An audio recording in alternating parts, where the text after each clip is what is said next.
G'day guys, welcome back to the channel. My name's Kaitlyn and I am an American living in Australia, and I was shocked when I saw this news. There is a YouTuber, a very controversial YouTuber who does a lot of political commentary named Friendly Jordies, aka Jordan Shanks. I've seen a few of his videos. Some of it's a little over the top and not quite my taste, but he talks about a lot of politicians, a lot of companies over here in Australia, particularly when it comes to gambling. There's some sort of gambling lobbying going on that apparently he's now involved in a lawsuit over. He has made quite a few enemies over here in Australia, and Australia is known as a place that's pretty open to free speech. And it's pretty shocking when you find out that there's a YouTuber who's exercising that right to free speech, who's exercising that freedom, and they get firebombed for it. So apparently Jordan Shanks' home was actually firebombed. He made a video on his channel, Friendly Jordies, that says, "My house was firebombed." So let's see what happened. Let's see if they know who it was. I mean, grab a Bicky, grab a cuppa, because I have a feeling this is going to be a pretty intense video.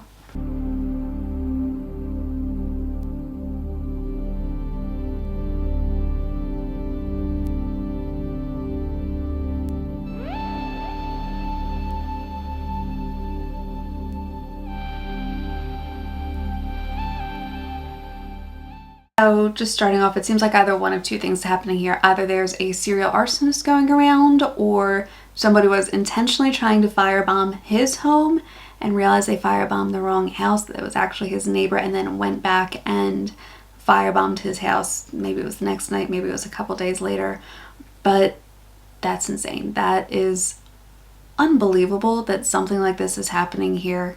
You think Australia would be a place where you're safe enough to express your opinions, to be a political journalist without getting firebombed. Somebody was clearly trying to kill him in the middle of the night. But anyway, let's get more into the actual video. Police admit, given Shanks' controversial videos posted online, there may be a long list of people who have issues with him.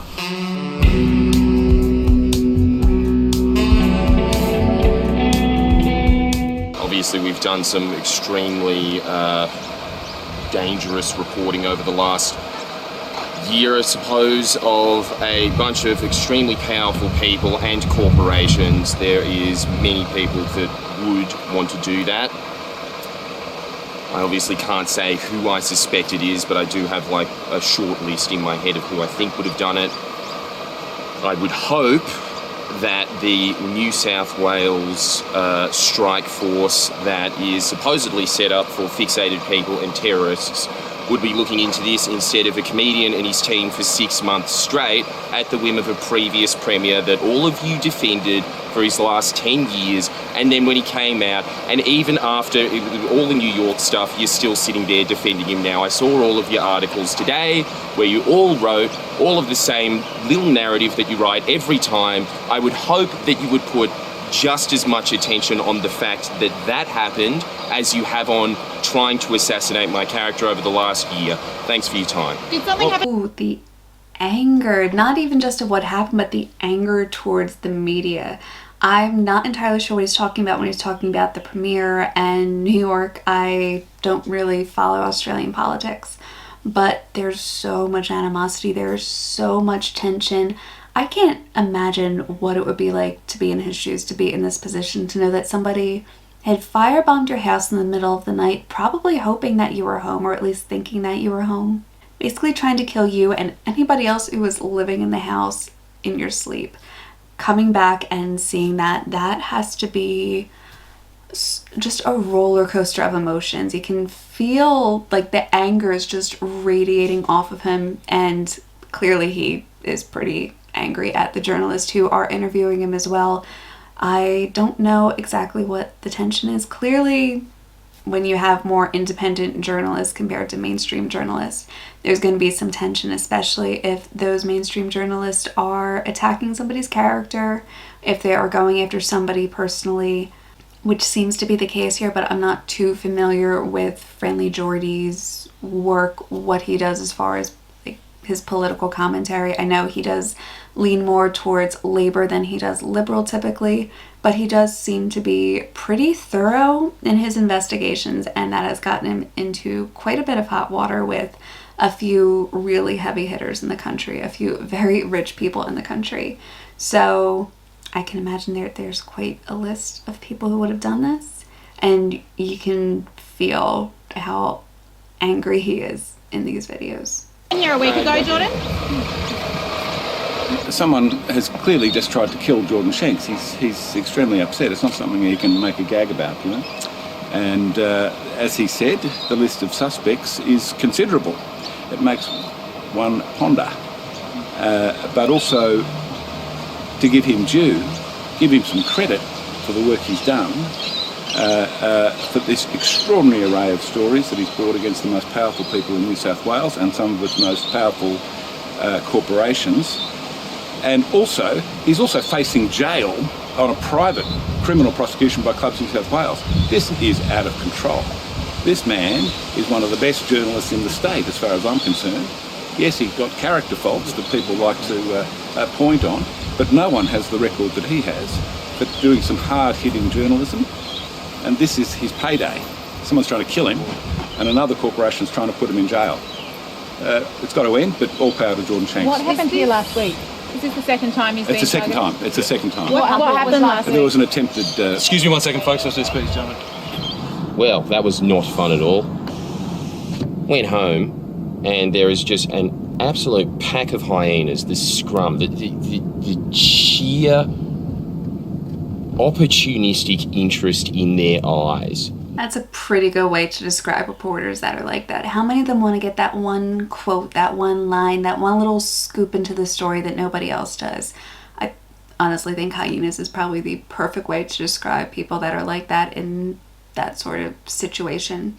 Like trying to make money off of this, trying to just get that inside scoop that nobody else is going to have. And whether you like Friendly Jordies, whether you agree with his commentary, you have somebody whose home was just destroyed, whose life was at stake, who somebody tried to kill him in the middle of the night. That's what it comes down to.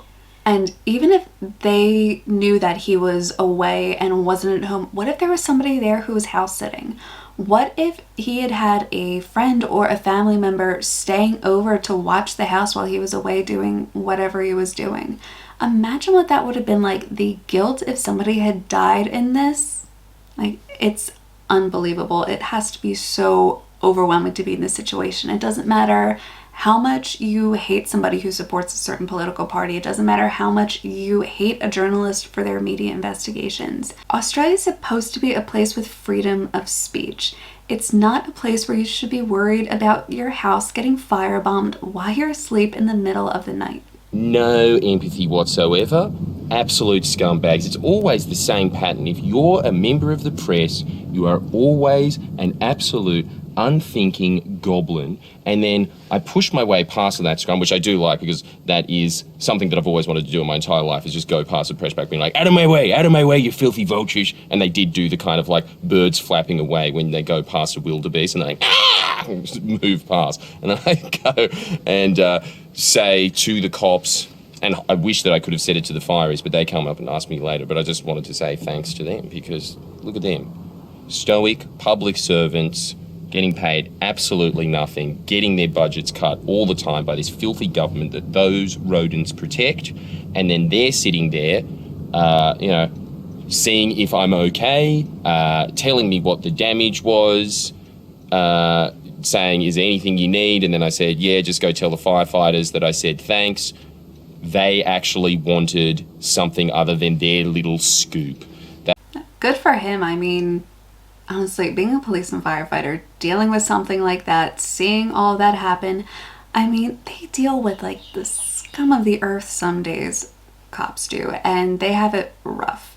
And honestly, sometimes just a thank you goes a long way. For him to also be in the mindset to thank somebody after seeing his house burn down, after realizing that there was an attempt on his life, good on him for being the kind of person who's also to a degree thinking of other people and thanking them for helping him right now. because I know so many people who would be so emotional and caught up in what's going on. And with something like that, it's understandable to become a little bit self-centered in that time. Good for him for actually being the kind of person to go and thank the people who are actually helping in this kind of situation, not the people who are trying to get the scoop on this kind of situation. I wanted to see if a member of the public was okay. And I just got to say, I don't know, a big part of why we do what we do is honestly so that those guys get a better cut in life, because they clearly deserve it. It's just so wrong when this government's in power that all of the people that actually help out society get treated like dirt, while those get wined and dined with their fancy lunches, which is exactly why they protected John Barilaro for 10 years, because he gives me wine. I was just walking to the cop shop now to give a statement. Yeah, back from giving my police statement, which took hours. More than I expected. I expected it to be a few hours, not that many hours, and I am very glad for it. It means that the police are taking this very, very seriously. That's your tax dollars at work right there. They do a bang-up job. Thank you so much for doing it. They were extremely thorough. I think the reason it took longer is because at some point they said, quote, you ready for this? Do you have any enemies? Oof. Yeah, bit of a rough question to ask somebody who is an independent political journalist, especially somebody who's gone up against the gambling lobbies here in New South Wales. That is quite controversial. I'm sure he has a list of enemies longer than most of us, and powerful enemies, like enemies with the abilities to do this. To which I said, how long you got? And he said, all day, which it actually did take all day. And then he said, yeah, my shift's about to end. I think that's enough. So that obviously is why this is getting recorded so long. In the meantime, however, there were so many people throughout my life that have obviously sent me a bunch of messages saying, I hope that you're okay. I haven't gotten to any of those so far. Obviously, the ones that note would be the Honourable Kevin Wright, the Honourable Michael Daly. Thank you so much for calling to see if I was all right. I do really appreciate that. It really does show you who's working for you in the public sector when you get these messages. The Firefighters Union, I don't know why you're thanking me. I should be thanking you, and I will take this opportunity to do so. So I do very much appreciate that, guys. I wish you would at least acknowledge, sorry guys, the lighting's going weird. My cat's not playing with the blinds.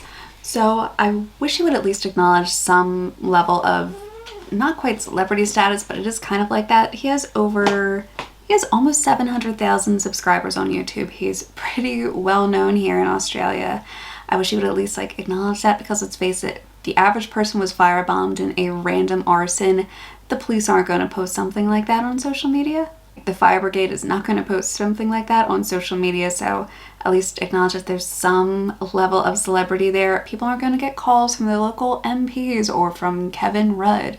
Not your average everyday Aussie. Clearly, the average everyday Aussie doesn't have people like this targeting them, but if it was some sort of random arson attack, then people aren't going to be getting this kind of attention. People are not going to be getting this level of attention from politicians, from the media, from their local police and fire brigade. It's going to be treated as a random event. Yeah, they're definitely taking it seriously. I don't know if they would take it as seriously for the average everyday Aussie though. Truly heartwarming that you would say that, that you're giving a big note to me. There was so many people that I haven't obviously gone to because I was just in the cop shop the entire day. So thank you so much for that. And I would like to take this opportunity to say that I think we're gonna just tone back the videos for a bit. And by tone back, I mean that's it for a while for obvious reasons. We'll get back to it at some point, but for now, Friendly Geordies is on an indefinite hiatus. Unless, of course, you're a patron. And no, I'm not trying to shield this, but at the same time, sort of. Yeah, no, look, honestly, if you become a patron member, that does keep the lights on for anybody who is saying, how do we help? You have given us that massive legal fund from last year, and thank you so much for everybody who contributed to that. I know that I don't thank you enough for it because of how big it was. We are still using that to prosecute people from Christo's arrest, let alone what's probably going to have to be used now. Having said that, it does seem like, for once, your tax dollars are going to be helping out me. So that's a nice change of pace. That's probably what's going to happen there, so we don't need any more donations for that. However, if you wanted to become a Patreon member, that is what keeps the lights on and gets us to the point that somebody thought that the best option for them is to try and kill me in my sleep. And so if you want investigations that get these people out of the woodwork, Patreon is the best way to do that. And also, if you hate what I do, then obviously you should be supporting my Patreon as well, because it gets that intense. So thank you for that. Make sure that you subscribe to this channel, because obviously at some point we will be updating you with the latest, and it will not be for a while, so you better make sure that you do it now, just so you don't forget, because you will be hearing here first who done it. If I'm allowed to. I haven't checked that with lawyers yet, so I'm just backtracking that now, but I'm just saying that, like, you know, look, just subscribe. It's probably a nice thing for you to do. Thank you for your time.